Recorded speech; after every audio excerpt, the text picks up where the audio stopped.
সময় তার শয়তান তাকে ধোঁকা দেয়। সবার সাথে একজন একজন করে শয়তান আছে যে মওত পর্যন্ত তাকে ধোঁকা দেয়। এ কারণে কিছু আমল শিখে যারা মাসআলা জানে তাদের সাথে তর্কে জড়াইতে নাই। কারণ ফজলুল আলিমি আলাল আবিদি কা ফজলি আলা আদনাকুম। আল্লাহর রাসূল বলেন, সাহাবীরা তোমাদের মাঝে আমি নবীর মর্যাদা যেমন, সাধারণ মানুষের ভেতরে আলেমের মর্যাদা তেমন। তবে হ্যাঁ, কিছু ইলমও যদি কেউ শিখা ফেলায় তাহলে সে ওলি হয়ে যায়। 6 উসুল শিখা চাচা ওলি হয়ে গেছে। আমি বললাম একটা চিল্লা লাগায় আপনাকে আলেম আলেম মনে হয়, তাই আপনার সাথে কথা বলতেও আমার ভয় হইতেছে। চাচা বলে, উস্তাদজি আপনি যেমন ভুল করে আমারে আলেম মনে করলেন, ঘটনাটা কত চমৎকার হইতো যদি বিচারের দিনে যখন আমাকে আদালতে দাঁড় করানো হবে, আমার সুরত দেখা যদি আমারে নেককার হিসেবে ফেরেশতারা আগায় দিত, তাহলে আল্লাহর আদালতে তো আমার হিসাব আসান হয়ে যেত। এ কথা বলে লোকটা চোখের পানি ফেলে কান্না শুরু করেছে। আমি তাকে বললাম, ভয় নাই, রাসূল বলেছেন মান তাশাব্বাহা বিকওমিন ফাহুয়া মিনহুম। যার সাথে যার মুশাবাহাত পাওয়া যাবে ময়দানে মাহশারে সে আল্লাহর জান্নাতে তাদের সাথে প্রবেশ করবে। এই পৃথিবী যেদিন থেকে মানুষের বসবাস শুরু হয়েছে সেদিন থেকেই এই পৃথিবীতে দ্বীনি শিক্ষা শুরু হয়েছে। এই পৃথিবীর প্রথম মানুষ বাবা আদম আলাইহিস সালাতু ওয়াস সালাম যেমন পৃথিবীতে প্রথম মানুষ হয়ে এসেছেন, তেমনি আদম আলাইহিস সালাতু ওয়াস সালাম এই পৃথিবীতে প্রথম পয়গম্বর এবং প্রথম শিক্ষক হয়ে আগমন করেছেন। আদম আলাইহিস সালাতু ওয়াস সালাম যেন জমিনবাসীকে শিক্ষা দিতে পারেন, আদম আলাইহিস সালাতু ওয়াস সালামকে শিক্ষিত আল্লাহ তাআলা নিজ জিম্মায় করেছেন। ওয়া আল্লামা আদমাল আসমাআ কুল্লাহ, সকল প্রকারের সকল ইলম আল্লাহ তাআলা বাবা আদম আলাইহিস সালাতু ওয়াস সালামকে শিক্ষা দিয়েছিলেন। আদম আলাইহিস সালাতু ওয়াস সালামের পর থেকে আমাদের নবী পর্যন্ত যত পয়গম্বর পৃথিবীতে আগমন করেছেন, সকল নবীগণ দুই জিনিস নিয়ে আগমন করেছেন। একটা হলো ঈমান, জাতিকে কুফর থেকে বাঁচাইতে নবীগণ ঈমান নিয়ে আগমন করেছেন। আর একটা হলো ইলমি দ্বীন, জাতিকে জেহালাত আর মূর্খতার থেকে পরিত্রাণ দিতে সকল নবীগণ ইলমি দ্বীন নিয়ে আগমন করেছিলেন। আমাদের নবী আলাইহিস সালাতু ওয়াস সালামও এই দুই জিনিস নিয়ে আগমন করেছেন, ঈমান নিয়ে আগমন করেছেন, ইলম নিয়ে আগমন করেছেন। আমাদের নবীজিকে আল্লাহ তাআলা যত মুজিজা দিয়েছিলেন তার ভেতরে সবচেয়ে বড় মুজিজা হলো নবীজির ইলমের মুজিজা। নবীজিকে আল্লাহ তাআলা সকল ইলমের সমষ্টি দান করেছেন। অর্থাৎ বাবা আদম থেকে আমাদের নবী পর্যন্ত সব নবীকে যে ইলম দিয়েছে তা আমাদের নবীকে আল্লাহ দিয়েছেন। কিয়ামত পর্যন্ত যত ইলম দরকার হবে তাও আমাদের নবীকে আল্লাহ তাআলা দিয়েছেন। পৃথিবীর সৃষ্টির শুরু থেকে সৃষ্টি জগতের শুরুর ইলমও আমাদের নবীকে আল্লাহ তাআলা দিয়েছেন। একেবারে জান্নাত জাহান্নাম পর্যন্ত সর্বশেষ ইলমও আমাদের নবীজিকে আল্লাহ তাআলা দান করেছেন। এবং আমাদের নবী আলাইহিস সালাতু ওয়াস সালাম সেই ইলম যেটা আল্লাহর কাছ থেকে পেয়েছেন সেটা উম্মতের কাছে রেখে গেছেন। আল্লাহ পাকের নিজ জিম্মায় আল্লাহর রাসূল যেমন রেখে গেছেন তেমন কিয়ামত পর্যন্ত আল্লাহ তাআলা ওটাকে জমিনে হেফাজত করবেন। জমিনের সকল শ্রেণীর, সকল সমাজের, সকল প্রকারের মানুষদের আল্লাহর রাহে চলতে, শরীয়তের পথে চলতে এই ইলমকে আল্লাহ তাআলা সার্বজনীন ইলম, সকল সমাজের সকল জমানার জন্য প্রযোজ্য ইলম হিসেবে আল্লাহ তাআলা কিয়ামত পর্যন্ত ইলমে দ্বীনকে সংরক্ষণ করবেন। কিয়ামত পর্যন্ত যত সমস্যা দুনিয়ার মাটিতে ঘটবে আসবে, সব সমস্যার সমাধান নবীর রেখে যাওয়া ইলম থেকে উলামা হযরতরা নবীদের নায়েব হিসেবে জাতিকে পেশ করবেন। যেই ঘটনাগুলো, যেই সমস্যাগুলো নবীজির যুগে হয় নাই কিন্তু এখন হইতেছে, এগুলোর সমাধানও দেওয়ার জন্য আকাশ থেকে নতুন কিতাব আর একটা নাজিল করা লাগবে না, অথবা নতুন পয়গম্বরের আগমন হওয়া লাগবে না। নবীর রেখে যাওয়া ইলম থেকে উলামারা সে সমাধান জাতির কাছে পেশ করবেন কিয়ামত পর্যন্ত। আল্লাহু আকবার বলেন। উদাহরণস্বরূপ আমি 2-4টা কথা বলে আমি আমার মূল কথায় প্রবেশ করি। 3টা সংক্ষিপ্ত কথা, 3টা ঘটনা আপনাদের সামনে আগে পেশ করি, তারপরে আমি আমার আলোচনায় প্রবেশ করি। যেমন এমনটি ঘটনা নবীর যুগে কখনো হয় নাই, যেমনটি ঘটনা ইমামে আজম আবু হানিফা রহমতুল্লাহ আলাইহির যুগে হয়েছে। যেমন ইমাম আবু হানিফা রহমতুল্লাহ আলাইহি যখন ছোট তখন একটা ঘটনা ঘটলো, সেটা হলো এই, এক স্বামী তার বিবিকে বলল, তুমি যদি চাঁদের চাইতে সুন্দর না হও তাহলে তুমি তালাক। এমন ঘটনা সাহাবীদের যুগে ঘটে নাই। সুতরাং মানুষ কি চাঁদের চাইতে সুন্দর অথবা অসুন্দর এর কোনো এমন চাঁদ আর মানুষ শব্দ উল্লেখ করে সরিহ কোনো কোরআন শরীফের আয়াত অথবা নবীজির কোনো হাদিসের রেওয়ায়াতের জরুরত তখন পড়ে নাই।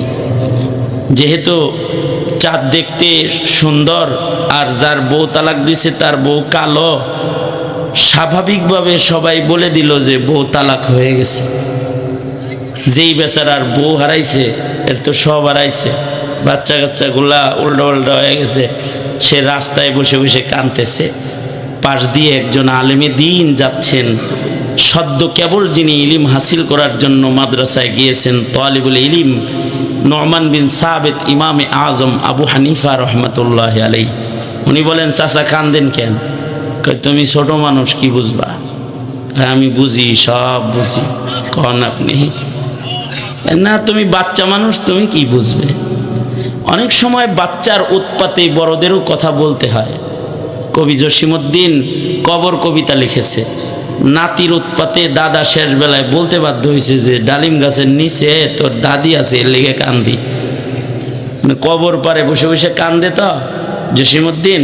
তো নাতি বলে, দাদা এনে কান্দ কেরে ডেলি ডেলি? কি হয়েছে? মাটির তলে কি, এ জায়গায় কি? বলো। তুই কি বুঝবি, ছোট মানুষ। না আমি বুঝি, বলো।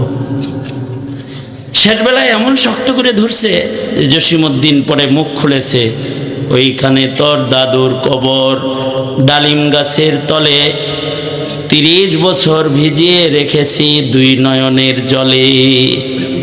নাতি তোমার বয়স তো 4 বছর, কিন্তু আমি কান্দি 30 বছর।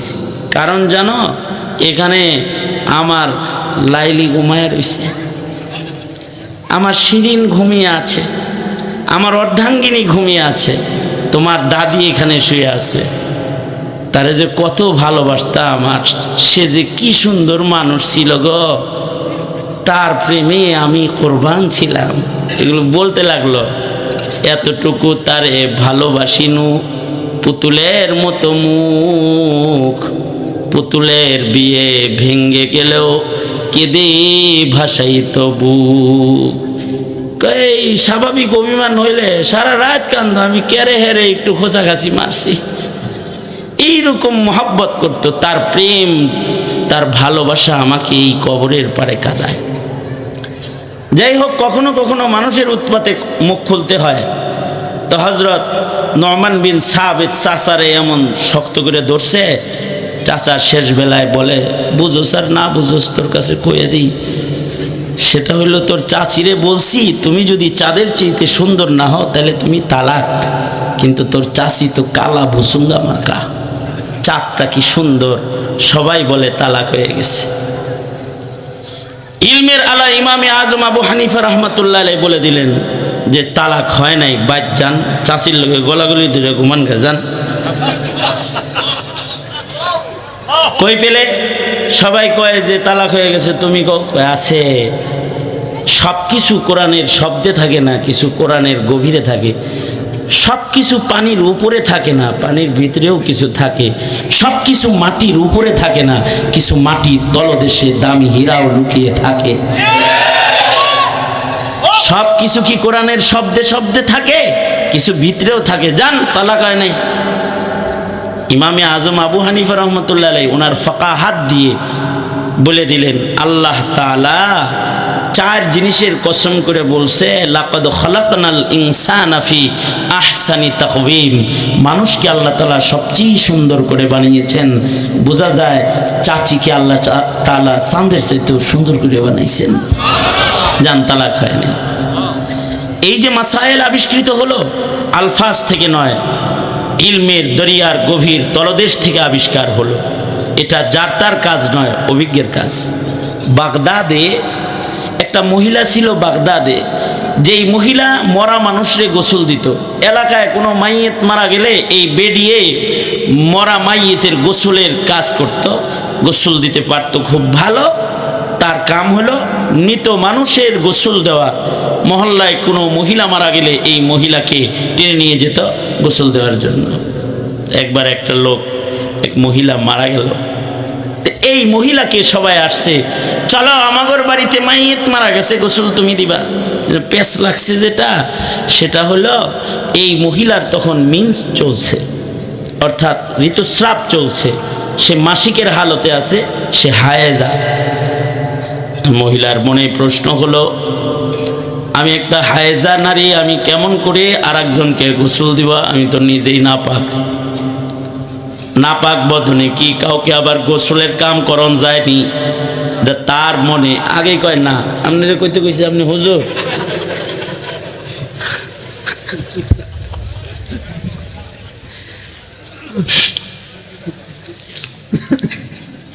দোনা তোপরে তোলেন। আচ্ছা, আমি আপনারা যারা যারা যাইবেন যায়েন গা, আমি কিন্তু আমার তালে কথা বলতে থাকবো। আপনাদের সবার ছুটি, আপনাদের সবার ছুটি, যার যার যাওয়ার তারা যাবেন গা খালি। কিন্তু আমরা কিছু সময় একটু আলোচনা পর্যালোচনা করব আজকে। তাই যদি আলোচনা একটু লম্বা হয় তাইলে কিছু করার নাই। আপনার জাগর কাম আছে, তারা খালি সিধা হাইটা বাদ যাবেন গা খালি। বুঝেন নাই কথাটা? বুঝছেন? আচ্ছা, দোনো হাত উপরে তোলেন তো, দোনো হাত উপরে তোলেন। নারায়ে তাকবীর, নারায়ে তাকবীর, নারায়ে তাকবীর। সুবহানাল্লাহ, আলহামদুলিল্লাহ, লা ইলাহা ইল্লাল্লাহ, আল্লাহু আকবার। বলেন আল্লাহু আকবার, জোরে করে বলেন আল্লাহু আকবার। যত জোরে বলবেন তত শয়তান দূরে যাবে। বলেন আল্লাহু আকবার। যত জোরে বলবেন তত ঈমান বেড়ে যাবে। বলেন আল্লাহু আকবার। হাত নামান।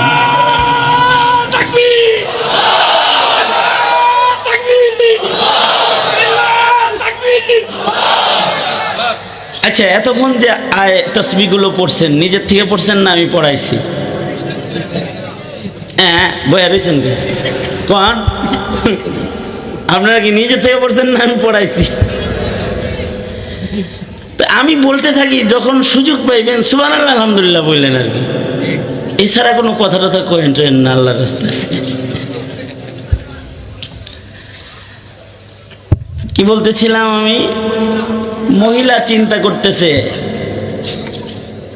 এই ঘটনাটার পরে আরেকটা ঘটনা আছে, তারপরে আমি আমার মূল কথায় প্রবেশ করবো আর কি। মনে মনে ভাবতেছে মূল কথা না জানি কত বড় রে, খুব ছোট, মাত্র কয়েকটা কথা। মূল কথা তাড়াতাড়ি মোনাজাত হবে। মোনাব্বিরে আজকে বলছি যে 11:30টায় ইনশাল্লাহ মোনাজাত হবে, এটা বলছি। সুতরাং ভয়ের কিছু নাই। আগে যা বলছি যে লম্বা করে ওয়াজ করবেন, এটা ডর দেখাইছি। শোনেন তাহলে, এই মহিলা মনে মনে ভাবতেছে, হ্যাঁ হ্যাঁ আমি নিজেই তো নাপাক, আমার মিন্স চলছে। আমার মিন্স চলছে মানে আমার মিন্স চলছে না, আমি পুরুষ। মহিলা বলতেছে যে আমার মিন্স চলছে, আমার ঋতুস্রাব চলছে, আমি কিভাবে নাপাক বদনে আর একটা মানুষকে গোসল দিব আর পাক কাফন তাকে পড়ায় আল্লাহর কাছে তারে সফট করব। কি একটা কাম! এই কামটা এইরকম নাপাক শরীরে আমি কেমনি করি? এটা তার আকল তাকে বাধা দিচ্ছে। মহিলা বের হয়ে গেছে জামিয়া এমদাদিয়া, মানে উদাহরণস্বরূপ বলতেছি আর কি। বাগদাদের জামিয়া যেটা আছে ওই জামিয়া গেছে। দেশেরা জামিয়ার ছাত্রদেরকে বলতেছি, এ ছাত্র ভাইরা কোনো সহযোগিতা করতে পারবানি? কি সহযোগিতা চান? একটা মাসআলা জানা দরকার। আমার ঋতুস্রাব চলছে, কিন্তু আমি মাইয়িতের গোসল ভালো জানি। আমাকে বাগদাদে নারী মরে গেলে আমাকে দিয়া মহিলাদেরকে গোসল দেয়া হয়। আজকে একজন মারা গেছে, এখন আমার নিতে আইছে গোসল দিতে, আমি কি যাবো না? আমি নিজেই তো না পাক। আমি আবার একটা আল্লাহর কাছে যাইতেছে এমন মানুষে কাফন পড়ামো, গোসল দিমু, আতর গোলাপ মাখমু, এই কামটা কি আমার জন্য করা জায়েজ আছে না নাই? ছাত্ররা বলে নিজেরই ঠিক নাই, আবার আরেকজন সে রেডি করবো। ঠিক আছে, আমরাও তো জানি তাই না, আমগুলো হুজুরের কাছে যান। বড় মুফতি সাহেব যিনি বসা আছে ফতোয়া বিভাগে বয়ে রয়েছে, ওনার কাছে যান, উনি মাসআলা বলে দিবে গোসল আপনি দিতে পারবেন কি পারবেন না। বাগদাদের তৎকালীন সময়ের বড় আলেম যিনি, তার কাছে গেছে। বাগদাদের বড় আলেমের কাছে যা বলে, মুফতি সাহেব হুজুর একটা ঠেকায় পড়ে আইছি, আমি নাপাক বদন, আমার ঋতুস্রাব, আমি হায়েজা, আমি কি কোনো মাইয়িতের গোসল দিতে পারবো? আমার হাতে কি কোনো মরা লাশ, তাকে গোসল দেওয়া যাবে অথবা কি তাকে কাফন পরানো যাবে? মুফতি সাহেব বলে এরকম কিছু হইল, যাও গোসল দেওয়া, এটা জায়েজ আছে। মহিলা খুশিতে বের হয়ে চলে যাইতেছে। ছাত্ররা রাস্তায় আটকায় কয়, এই কি দিতে কইছে নাকি আপনার বাদ যেতে কইছে? গোসল দিতে কইছে। দলিল কি? দলিলকে আমার দরকার আছে নাকি? আমি তো দলিল জিগাই নাই।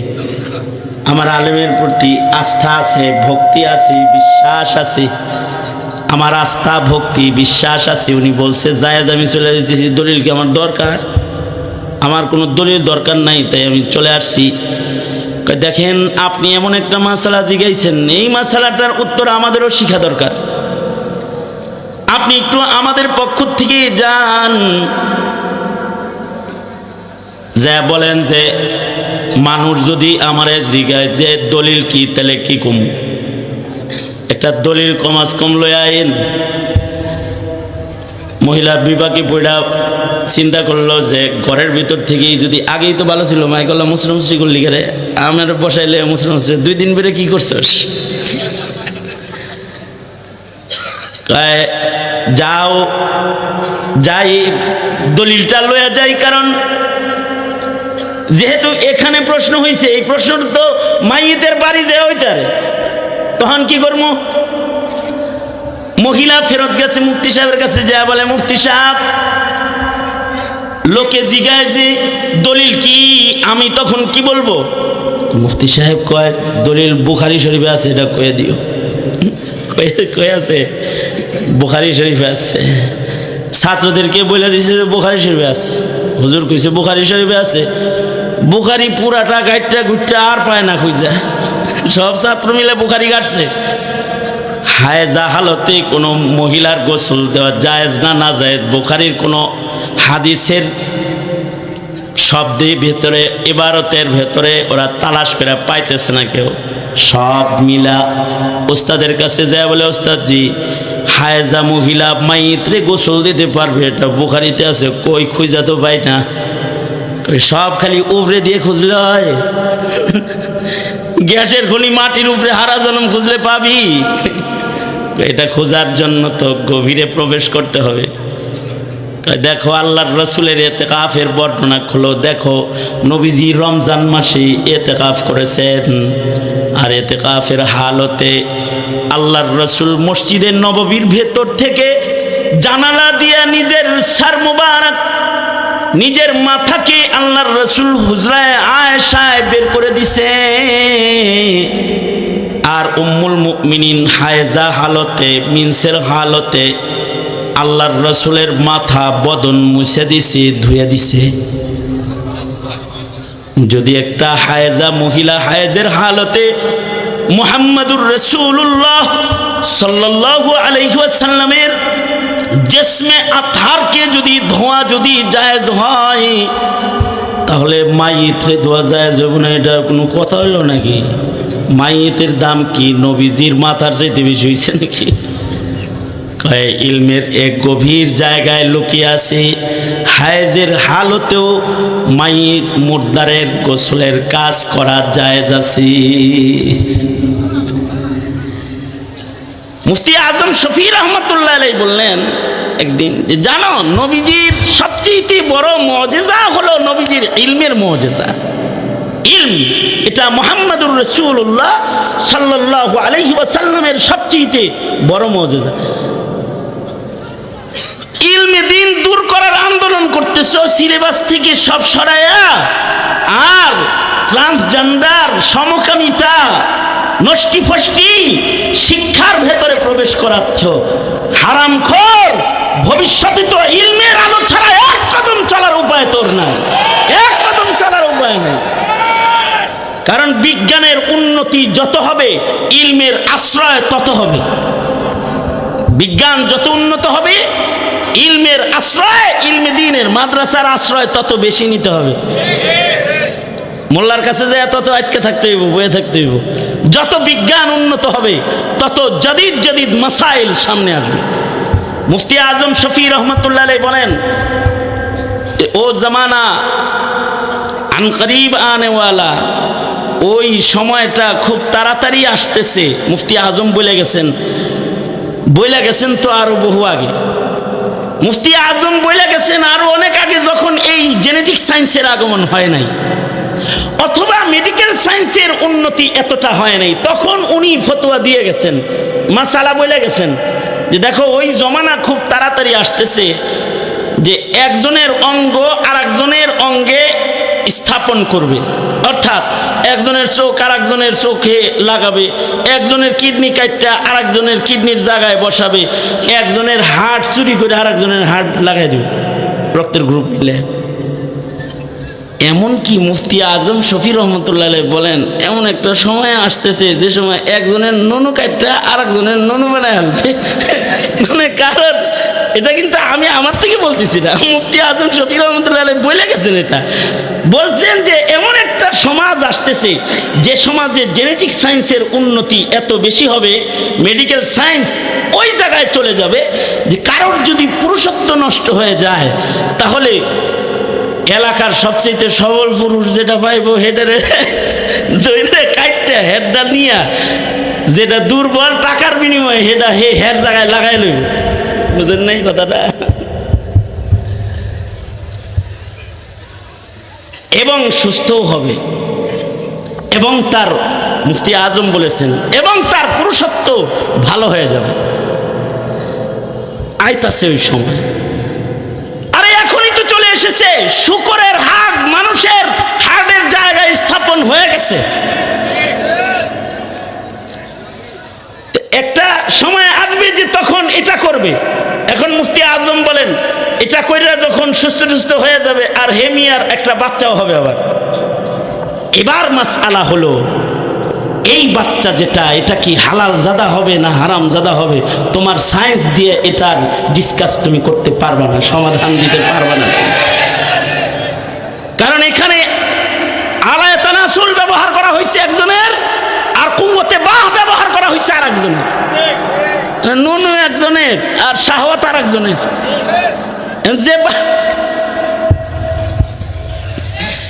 যেই বাচ্চাটা হইল এই বাচ্চাটা এখন আব্বা বলবো কাকে?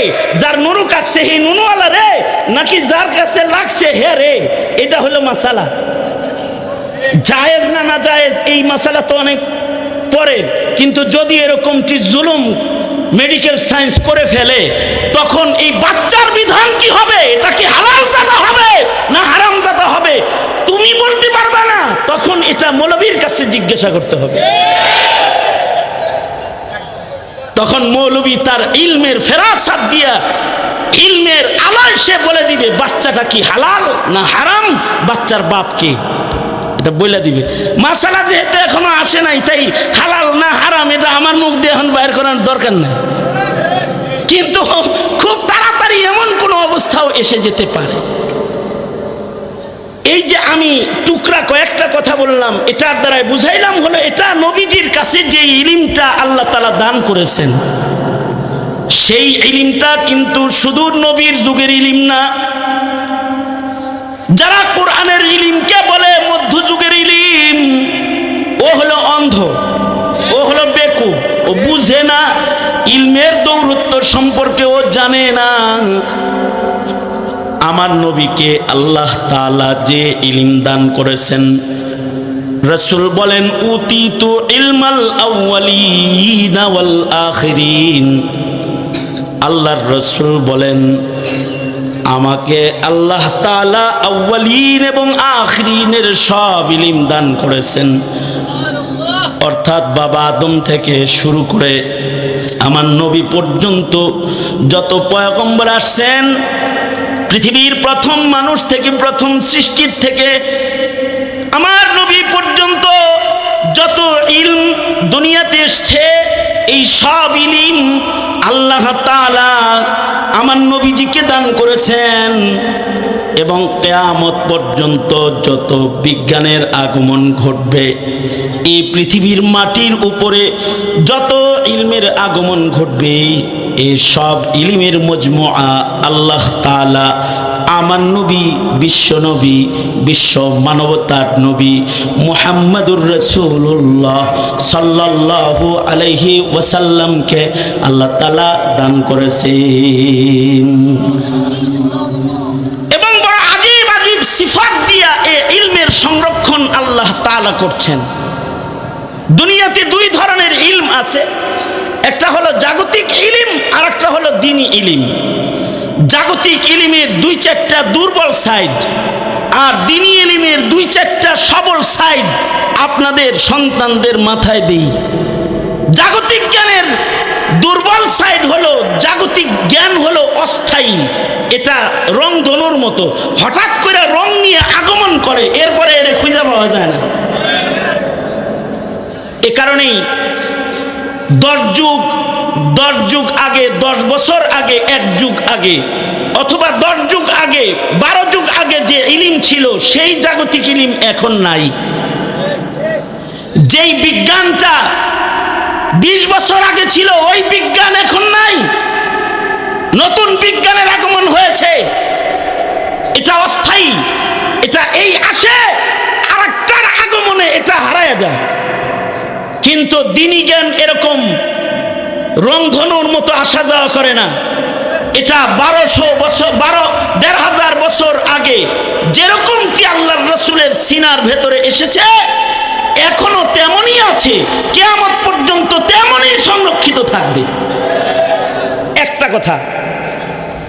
দ্বিতীয় নাম্বার কথা হলো জাগতিক জ্ঞান, এটার ভুল হাবিবুল্লাহ মাহমুদ কাসিমের বয়ান করা লাগবে না, খালিদ সাইফুল্লাহ আইয়ুবীরও বয়ান করা লাগবে না, আর আল্লামা ওলিপুরি সাহেবেরও বয়ান করা লাগবে না।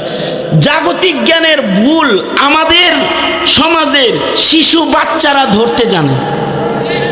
কি কথা বলেন না কেন?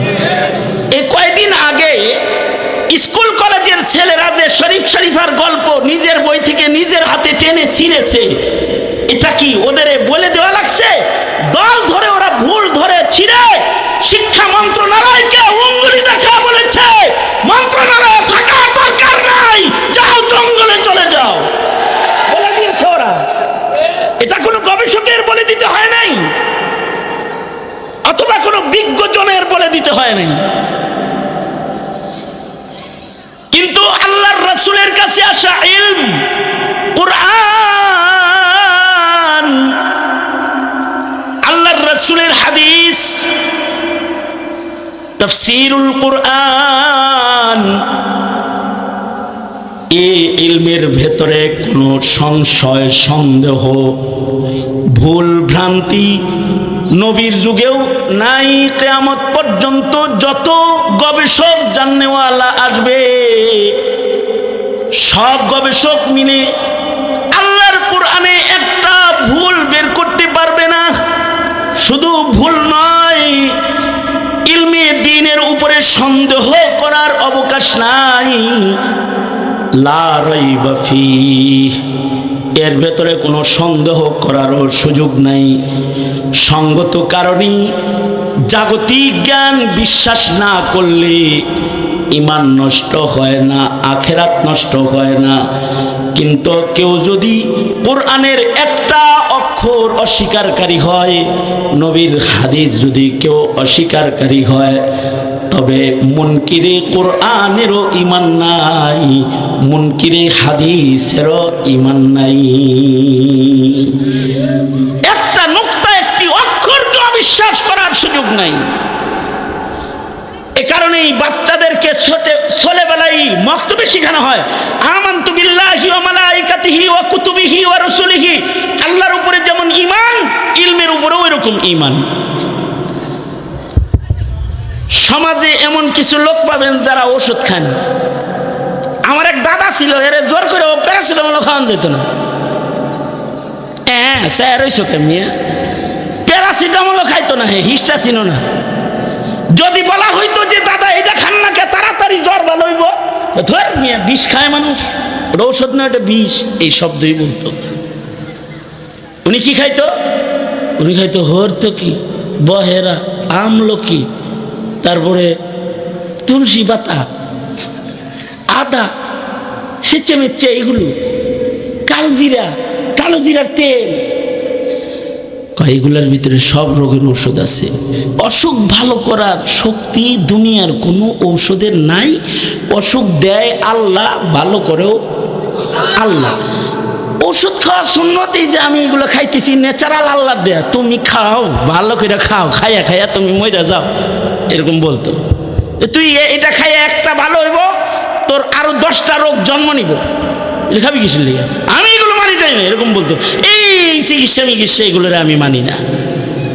আমি আপনাদের কাছে প্রশ্ন থ্রো করতেছি, সেটা হলো উনি যে বললো যে মেডিকেল সায়েন্স উনি মানে না, এতে কি ওনার ঈমান নষ্ট হয়েছে?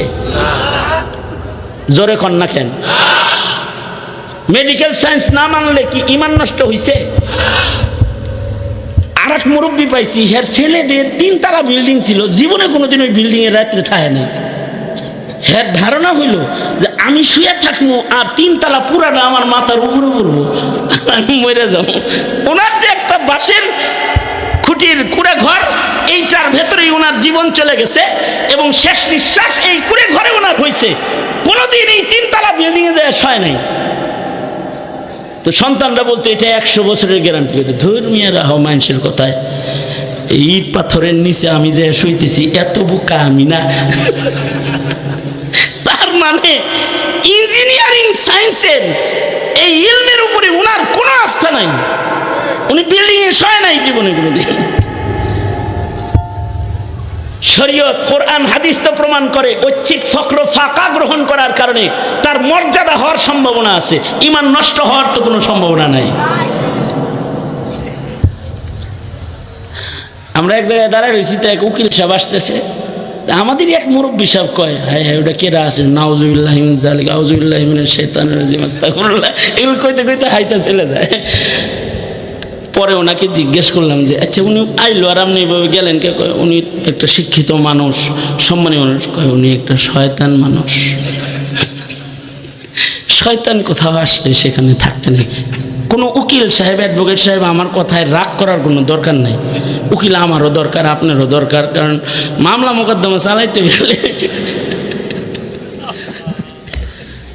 কিন্তু আমি ওই চাচার ঈমান আকীদা বলতেছি আপনাদের কাছে। ওই চাচা কয় এই দেশে, মুসলমানের দেশে উকালতি শিক্ষার কোনো দরকারই নেই। কেন? এটা কেন? কেন মানে কেন না, আবার কি, আবার কি, কেন আবার কি, কেন আবার কি, কেন শিখানো যাবে না? কয় এই উকালতি দিয়া কি হয়েছে?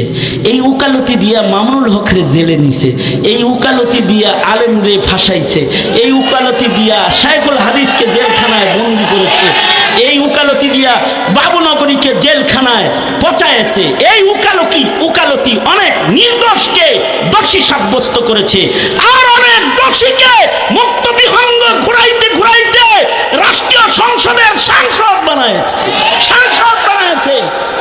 বঙ্গবন্ধুর ট্যাঙ্কের উপরে যারা লাফালাফি করেছে তারা সংসদে জাতির প্রতি করেছে। তো এই উকালতি দিয়া কি হইব? যে উকালতি দিয়া নির্দোষ দোষী হয়ে যায়, দোষী নির্দোষ হয়ে যায়। আমি বললাম ঠিক আছে, নয় এটা তাই তাই বিচার করবো কেমনি? কয় কোরআন দিয়া করবে। কয় কেউ চুরি করলে তার হাত কেটে দিবে, কেউ মদ খাইলে তাকে দুর্রা মারবে, কেউ জেনা করলে পরে তাকে সঙ্গে সার করবে, শরীয়ত হুদুদ কায়েম করবে, দেশ ঠান্ডা হয়ে যাবে। এটা আমি মোল্লার কথা না, এটা একটা পাবলিকের কথা আমি নকল করতেছি। তা আমি বললাম ঠিক আছে, বুঝলাম শিক্ষাটা খারাপ। লোকটাও কি খারাপ? আপনি এরকম আউজুবিল্লাহ পড়তে পড়তে চলে এলেন। কয় যে আমি হেরে খুব ভালো চিনি, তুমি চেনো না। ওর যা হয়েছে এগুলো, ও জীবনে কোনোদিন ভালো মামলা হাতে লয় না। সব সময় ও জানে যে এটা খুনি, ওর পক্ষেই ও দাঁড়ায় টাকা খাওয়ার লেগে। এবং খুনি জানার পরও খুনিকে নির্দোষ বানানোর জন্য যতগুলো বক্তব্য ও কাঠগড়ায় দাঁড়িয়ে দাঁড়িয়ে দেয় ওর পক্ষে, প্রত্যেকটা শব্দ আল্লাহর কাছে নিকৃষ্ট। আর সে এই বিদ্যা দিয়ে অর্থ কামাই করে এখন দান করার জন্য তোমাকে মাদ্রাসায় আসে দানবীর। সুতরাং আমি তো উনি বলে আমি উকালতি এগুলো বিশ্বাস করি না। এখন আপনারা বলেন, আমি আপনাদের কাছে একটা জিজ্ঞাসা করি, এই যে চাচা মিয়া উকালতি বিশ্বাস করে না, এই কারণে কি এই চাচার ঈমান গেছে, কাফের হয়ে গেছে? তো জোরে বলেন না কেন, মুশরিক হয়ে গেছে তো। কিন্তু যদি কোনো মুসলমানের বাচ্চা বলে যে পর্দার বিধান মানি না, কোন মুসলমান যদি বলে শরীয়তের ওই বিধান মানি না, কোরআনের ওই আয়াত মানি না, হাদিসের ওই বর্ণনা মানি না, বলুন তো সে কি ঈমানদার নাকি বেঈমান? জোরে আওয়াজ করে বলেন। এ কারণে তোমাদেরকে বলি, তোমরা সব মোল্লা মুন্সি হয়ে যাও, এটা পারবা না। তোমরা কেউ হাফেজ হইতে পারবে না, নিজের ইচ্ছায় আলেম হইতে পারবে না, কিন্তু ইলমে দ্বীন কেমন এটা তোমার জানা দরকার। তাইলে কমাস কম নাস্তিক হবে না, মুরতাদ হবে না, বেঈমান হবে না, মুসলমানের ঘরে জন্মগ্রহণ করে ঈমানহীন হয়ে তুমি কবরে যাবে না। কারণ হলো শেষ কথা, এই যে আওয়াজ শেষ হয়ে যেতেছে, কিন্তু এটা আমার শেষ কথা হলো জাগতিক জ্ঞান নিজের ইচ্ছায় অর্জন করা যায়, নিজের চেষ্টায় ডাক্তার হওয়া যায়, নিজের চেষ্টায় উকিল হওয়া যায়, নিজের চেষ্টায় অ্যাডভোকেট হওয়া যায়, নিজের চেষ্টায় ইঞ্জিনিয়ার হওয়া যায়। কিন্তু ইঞ্জিনিয়ার হইলে এই ইঞ্জিনিয়ারিং তাকে উপকার করে না। যেমন বহু ইঞ্জিনিয়ার আছে যারা অটোরিকশা চালায়, কিন্তু ইঞ্জিনিয়ার সাহেব ডাক্তারি পাশ করে চাইলের দোকানদারি করে, তারপরেও লোকে বলে ডাক্তার সাহেব। LLB পাশ করার পরেও দেখা যায় মুদির দোকানদার। মানুষ বলে দেখো না, সবার মুদি দোকানের মতো দোকান হেন না, কারণ কি শিক্ষিত লোক উকিল সাহেব।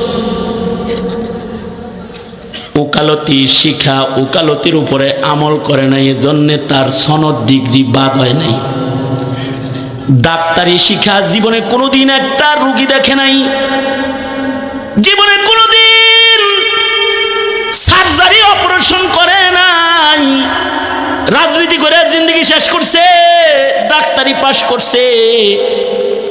ডাক্তারি বিদ্যার কোনো উপকার তার মাধ্যমে এই জাতি পায় নাই, তারপরেও এই শিক্ষার কোনো বদনাম হয় নাই।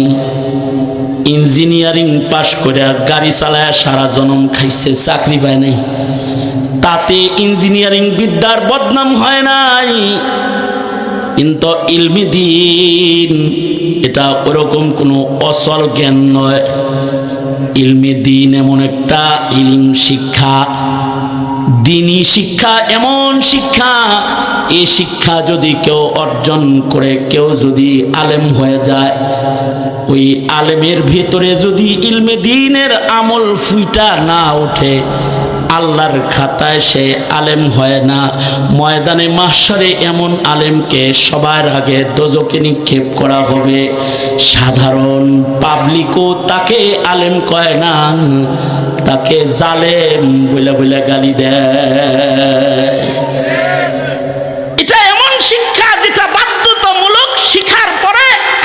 করতে হয়।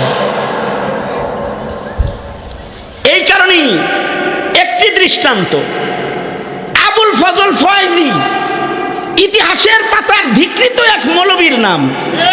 কখনো যদি কেউ কোন মৌলবীকে যদি কেউ গালি দেয়, তখন দেখবেন ফেসবুকেও লেখে আবুল ফজল, অথবা ফয়েজী বলে গালি দেয়, উলামায়ে সু বলে গালি দেয়। অথচ আবুল ফজল ফয়েজী কত বড় আলেম ছিল। দারুল উলুম দেওবন্দে লাইব্রেরির ভেতরে এখনো তার লিখিত তাফসীরটা মাকতাবার ভেতরে জায়গা পেয়েছে, যে ওখানে খুলে গ্লাস দিয়ে আটকে রাখা হয়েছে তাফসীরে বেনুকাত, অর্থাৎ 30 পারা কোরআনে কারীমের তাফসীর আবুল ফজল ফয়েজী লিখেছে। তার টোটাল তাফসীরের এই গ্রন্থের ভেতরে নুকতাওয়ালা একটা অক্ষর সে ব্যবহার করে নাই। উঁচু মানের ফাসাহাত আর বালাগাত ব্যবহার করে নুকতাবিহীন অক্ষর দিয়ে দিয়ে সে 30 পারা কোরআনের ব্যাখ্যা লিখেছে। কতটুকুন মালুমাত, কতটুকুন ভাষা পাণ্ডিত্য, কতটুকুন আরবি সাহিত্য, কতটুকুন দক্ষতা একটা মানুষের হলে সে এই রকম আনোখা কাণ্ড ঘটাইতে পারে। এত বড় আলেম ছিল। কিন্তু সে সম্রাট আকবরকে বুদ্ধি দিয়েছিল, 1000 বছর হয়ে গেছে গা, দিনে মুহাম্মাদি পুরান হয়ে গেছে, আপনি নতুন একটা দিন চালু করেন, যেই দিনের নাম হবে দিনে ইলাহি, আর যার খলিফাতুল মুসলিমিন হইবেন আপনি। এই বুদ্ধিটাই বিজ্ঞ মৌলভী সাহেবই দিয়েছিল। জমানার মুজাদ্দিদ আল ফিসানি সহকারে জমানার আকাবিররা তখন ইলমের আলোয় দ্বীনে ইলাহির ভ্রান্ত অবস্থানকে তুলে ধরেছিল। আর এই বিজ্ঞ মৌলভী ফয়েজী সাহেব আলেম নামে জালেম স্বীকৃতি পেয়েছিল, এবং তার নামটাও কিয়ামত পর্যন্ত গালিতে পরিণত হয়েছে। ইলমে দ্বীন এমন কোন ভাসমান শিক্ষা নয় যা শুধু শিখার জন্য শিখা যায়, বরঞ্চ এটাকে আমল করার জন্য শিখতে হয়। এই কারণেই জমানায় যত বড় আলেম পাওয়া যায়, ও আলেমের ভেতরে আমল তত বেশি খুঁজে পাওয়া যায়। এই কারণেই আমাদের যুগের বড় আলেম যারা ছিলেন, সাহাবায়ে কেরাম পর্যন্ত যত বড় আলেম ছিলেন, তাদের আমল তত বেশি ছিল। তাবেঈন, তাবে তাবেঈনদের ভেতরে যারা বড় আলেম ছিলেন, তাদের আমল বড় ছিল। সাহাবীদের ভেতরে যারা বড় আলেম ছিলেন, তারা আমলের লাইনেও বড় ছিল। তাবেঈনদের ভেতরে যারা বড় আলেম, আমলেও তারা বড় ছিল। ইবনুল মুবারক আমিরুল মুমিনিন ফিল হাদিস, সারা রাত নামাজ পড়ত। ইমামে আজম আবু হানিফা রহমাতুল্লাহি আলাইহি, ইমামুনা ইমামুদ দুনিয়া, 40 বছর এশার ওযু দিয়া ফজরের নামাজ পড়েছে। 55 বার হজ্জে বাইতুল্লাহ করেছে। ইমামে আবু ইউসুফ রহমাতুল্লাহি আলাইহি প্রতি রাত 200 রাকাত করে নফল নামাজ পড়েছেন। 2 রাকাত নামাজি ইমামে আজম টোটাল কোরআনে কারীম খতম করেছেন। আমাদের জমানার বুজুর্গরা এমন ছিলেন যে তারা 70 বছর 60 বছরের ভেতরে কোনো গুনাহ করে নাই। জিন্দেগি এত পুত পবিত্র ছিল, রাতের নামাজ তাদের আদত ছিল। 40 বছর 21 বছর পর্যন্ত তাকবীরে উলার নামাজ পড়েছেন। আমাদের আসাতেজায়ে কেরামদেরকে দেখেছি, শেখুল হাদিস আল্লামা আজিজুল হক, মুফতি ফজলুল হক আমিনী, শেখুল ইসলাম আল্লামা আহমদ শফি, জুনায়েদ বাবুনগরী পর্যন্ত যত আলেম আছে, তারা রাতের নামাজি ছিলেন। ইবাদতের জিন্দেগি তাদের অনেক উঁচু ছিল। ইলম তাদের যত বড়, আমলও ছিল তাদের অনেক বড়। ইলম যত বড়, আখলাকও তাদের অনেক বড়। আলেমরা আখলাকেও বড়, আমলেও বড়, তাকওয়ায়ও বড়। ইন্নামা ইয়াখশাল্লাহ মিন ইবাদিহিল উলামা। এ কারণে আলেমরা ইলমের কারণেই তারা ত্যাগ আর কুরবানিতেও বড় হয়। আলেমরা জাতির জন্য নিজের জিন্দেগি কোরবানি করে দেয়, আলেমরা জাতির কল্যাণে নিজের জীবন বিতরণ করে দেয়, আলেমরা ইমানের জন্য রক্ত দেয়, ইসলামের জন্য, দ্বীনের জন্য তারা জীবন উৎসর্গকারী হয়ে যায়। মর্দে মুজাহিদ উলামাদের সমাজের ভেতরেই পাওয়া যায়, যারা সর্বোচ্চ ত্যাগের মহিমায় নিজেকে কোরবানি দিয়ে দেয়।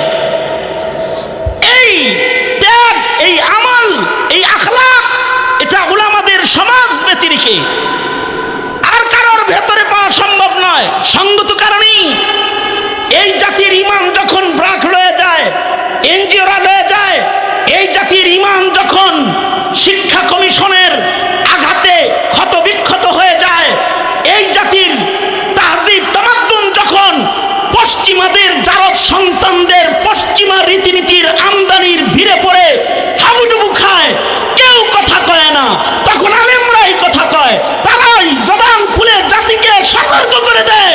কারণ ইলমের আলোয় তারা দেখতে পায় জাতির এই পথ জান্নাতের পথ নয়, এ পথ দোজখের পথ। সাময়িক ঝলঝলানি এর ভেতরে দেখা গেলেও এই পথে চলে কোনো জাতির কল্যাণ আসতে পারে না। সুতরাং জাতিকে যদি বাঁচাইতে হয় তাহলে আলেম বাঁচানো দরকার। সিদ্ধান্ত তোমার কাছে, তুমি কি আলেমকে জেলখানায় রাখবে নাকি জাতির কল্যাণে বাইরে রাখবে? সিদ্ধান্ত সরকার।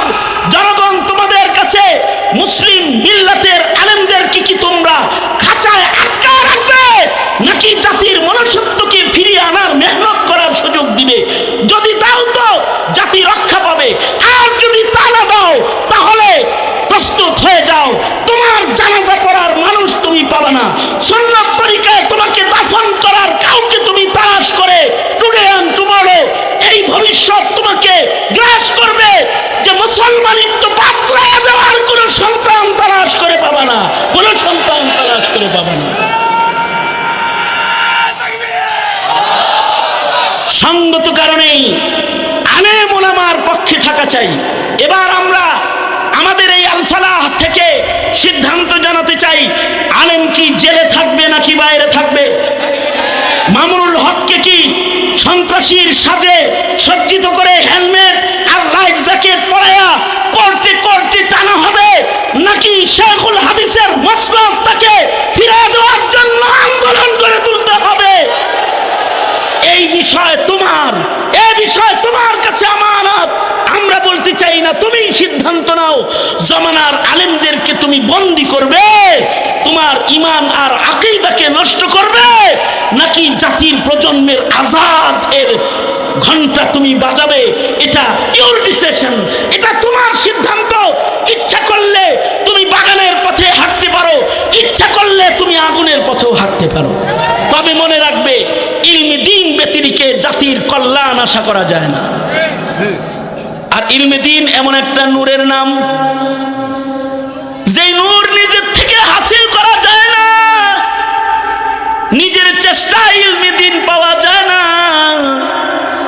ইলমে দ্বীন আল্লাহর নূর, আল্লাহ যাকে দেন সে ইলম পায়। এ কারণেই আল্লাহর রাসূলকে আল্লাহ তাআলা শিখায়, বন্ধু আপনি দোয়া করুন, অকুর রব্বি জিদনি ইলমা, হে আল্লাহ আপনি, হে আমার প্রতিপালক, আপনি আমার ইলম বাড়িয়ে দেন। কারণ ইলম দেনেওয়ালা কে? জোরে আওয়াজ করে বলেন। ইলমের বুঝ দেনেওয়ালা আল্লাহ, ইলম দেনেওয়ালা আল্লাহ। এ কারণে আল্লাহ যদি কাউকে ইলম দেয়, তার বয়স লাগে না, যোগ্যতা লাগে না, 7 বছরের বাচ্চাকে হাফেজ বানায় দেয়। আল্লাহ যদি কাউকে ইলম দেয় তো বাচ্চা বয়সে তাকে ফকিহ বানায় দেয়। আল্লাহ যদি তাকে সহি বুঝ দেয় তো মাত্র 6টা ইলম শিখার কারণে তারে ওলি বানায় দেয়। যদি একাডেমিক ভাবে আলেম কেউ না হতে পারেন, তাহলে বিশ্ব ইজতিমা সামনে 2, 3, 4 ফেব্রুয়ারি 6টা ইলমি কথার আয়োজন, মাত্র 6টা কথা। 6টি ইলমি কথা ইলিয়াস রহমাতুল্লাহ আলাইহি একত্রিত করে জাতির কাছে দিয়ে গেছেন, সারা দুনিয়াব্যাপী বিজয়ের ডঙ্কা বেজেছে।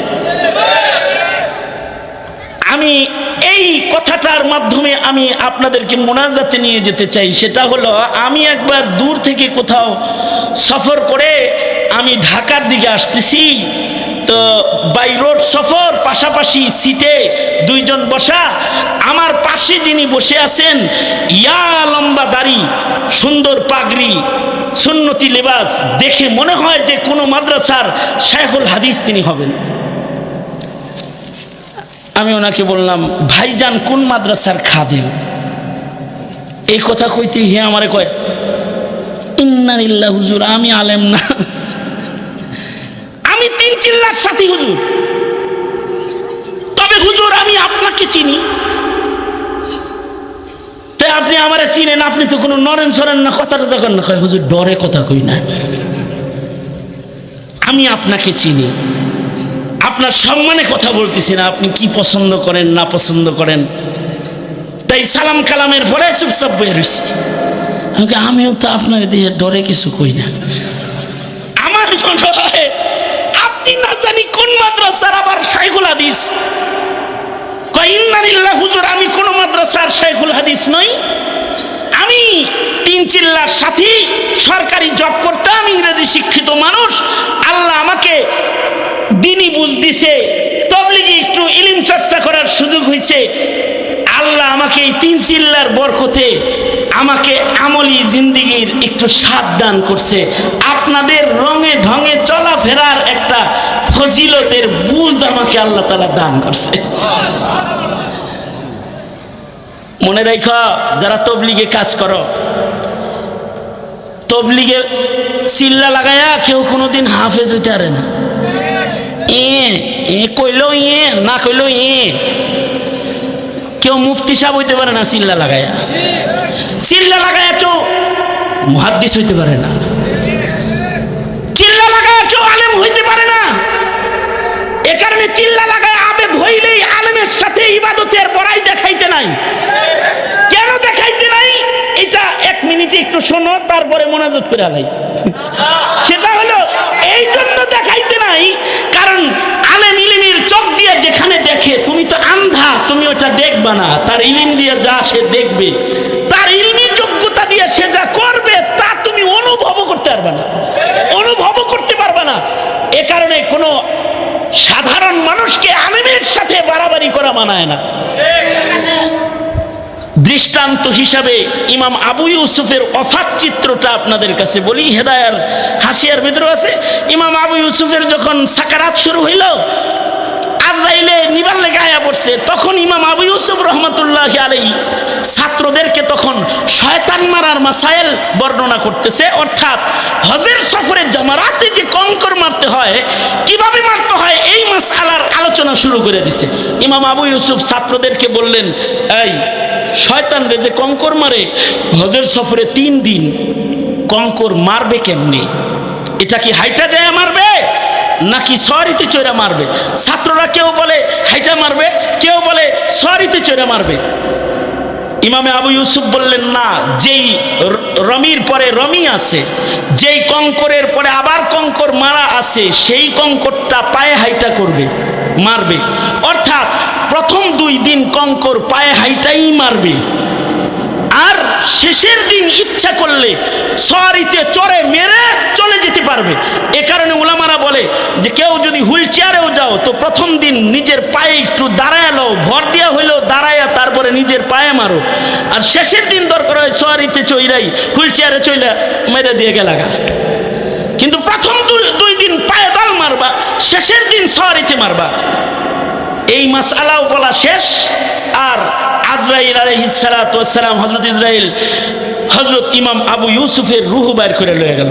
এখন মাসআলা হলো, মরার সময় কেউ যদি বলে লা ইলাহা ইল্লাল্লাহ ফাদাখালাল জান্নাহ, কেউ যদি খালি বলে ওলামারা বলেন যদি কারোর মুখে এই কালিমা উচ্চারিত হয়, মুহাদ্দিসিনরা ওই হাদিসকে দলিল হিসেবে এনেছেন, ময়দানে মাহশারে আল্লাহ তাআলা একটি কাগজকে মিজানের পালায় তুলে দিবে, যার ভেতরে লেখা থাকবে লা ইলাহা ইল্লাল্লাহ, এতটুকুন লেখা থাকবে। তো সাথে সাথে নেকি কম হলে নেকির পালা ওজনদার হবে, গুনার পালা হালকা হয়ে গুনাহগার আল্লাহর জান্নাতে প্রবেশ করবে। মুহাদ্দিসিনরা বলেন এই কাগজটা ওই কাগজ যেই কথাটা সে মরার সময় পড়ছে, সেটা যার মৃত্যুর সময় এই খাতিমা বিল খায়ের নসিব হবে, তার পালার ভেতরে এই কাগজটাও নসিব হবে। কারোর যদি মরার সময় মুখে বের হয় লা ইলাহা ইল্লাল্লাহ, হেদায় না ভালো। কার যদি আল্লাহ না বেরা যদি কয় মরার সময় শয়তান শয়তান শয়তান শয়তান, তাহলে তার কি হালত? তাহলে তো তোমার জাহিরি মাসালা বিচার করবে, যেহেতু আল্লাহ বেরোলে দাখালাল জান্নাত, শয়তান বেরোলে দাখালাল জাহান্নাম। তোমারটা এই তোমার আকল এটা বলবে। কিন্তু ইমাম আবু ইউসুফ রহমতুল্লাহ আলাইহি তো জমানার বড় আলেম, হিন্দুস্তানের এই ভারতবর্ষের বড় আলেম আনোয়ার শাহ কাশ্মীরি রহমতুল্লাহ আলাইহি, যার সিনার ভিতরে আল্লাহ তাআলা ভারতবর্ষের সব ইলম প্যাকেট করে দিয়ে রেখেছিলেন। মাকতাবাতুন আযীমাতুন হাইয়াতুন নাতিকাতুন। আনোয়ার শাহ কাশ্মীরি রহমতুল্লাহ আলাইহি তার ইলমি দৌরত্ব দিয়ে বলতেছেন, ইমাম আবু ইউসুফের রূহ যখন কবজ হইতেছিল, উনি আজরাইলকেও দেখতেছিলেন, জান্নাতের ফেরেশতারা জান্নাত নিয়ে ওনাকে নিতে এসেছে এটাও দেখতেছিলেন। আর ইবলিস শয়তানের মাথা খারাপ হয়ে যে ও শয়তান ধোঁকা দিতে আসছে, ইবলিসটারও সুস্পষ্ট দেখতেছিলেন।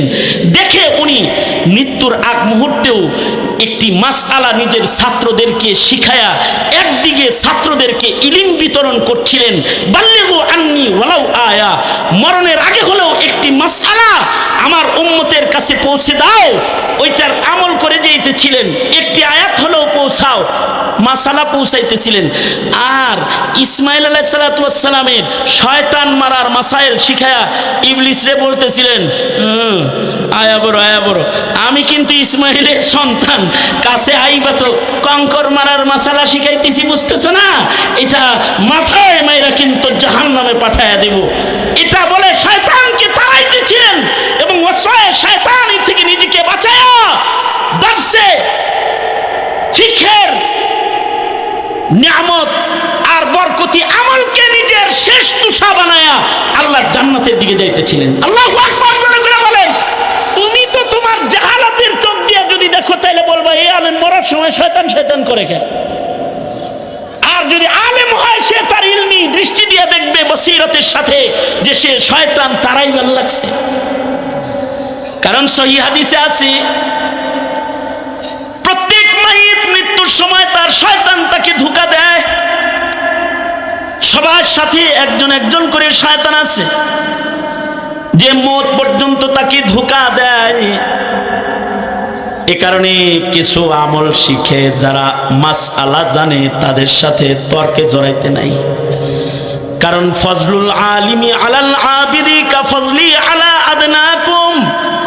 আল্লাহর রাসূল বলেন, সাহাবীরা তোমাদের মাঝে আমি নবীর মর্যাদা যেমন, সাধারণ মানুষের ভেতরে আলেমের মর্যাদা তেমন। তবে হ্যাঁ, কিছু ইলমও যদি কেউ শিখা ফেলায় তাহলে সে ওলি হয়ে যায়। 6 উসুল শিখা চাচা ওলি হয়ে গেছে। আমি বললাম একটা চিল্লা লাগায় আপনাকে আলেম আলেম মনে হয়, তাই আপনার সাথে কথা বলতেও আমার ভয় হইতেছে। চাচা বলে, উস্তাদজি আপনি যেমন ভুল করে আমারে আলেম মনে করলেন, ঘটনাটা কত চমৎকার হইতো যদি বিচারের দিনে যখন আমাকে আদালতে দাঁড় করানো হবে, আমার সুরত দেখা যদি আমারে নেককার হিসেবে ফেরেশতারা আগায় দিত, তাহলে আল্লাহর আদালতে তো আমার হিসাব আসান হয়ে যেত। এ কথা বলে লোকটা চোখের পানি ফেলে কান্না শুরু করেছে। আমি তাকে বললাম, ভয় নাই, রাসূল বলেছেন মান তাশাব্বাহা বিকওমিন ফাহুয়া মিনহুম। যার সাথে যার মুশাবাহাত পাওয়া যাবে ময়দানে মাহশারে সে আল্লাহর জান্নাতে তাদের সাথে প্রবেশ করবে। সুতরাং নিজেদের বেশ পাল্টাইতে কিছু ইলম তো হাসিল করতে হবে, যা ফরজ। তালাবুল ইলমি ফরিদাতুন আলা কুল্লি মুসলিম। ইনশাআল্লাহ। ঠিক কিনা? যারা আওয়াজ করে বলেন। আর আপনারা তাদের সাথী হবেন ইনশাআল্লাহ বলেন, ইনশাআল্লাহ বলেন। ইজতেমা সফল করার জন্য আজ থেকে নতুন মেহনত শুরু করবেন ইনশাআল্লাহ। সোজা করেন, বলেন ইয়া আল্লাহ ওয়াদা করিতেছি আর কোনোদিন নামাজ কাজা করব না, আর কোনোদিন দাড়ি কাটবো না,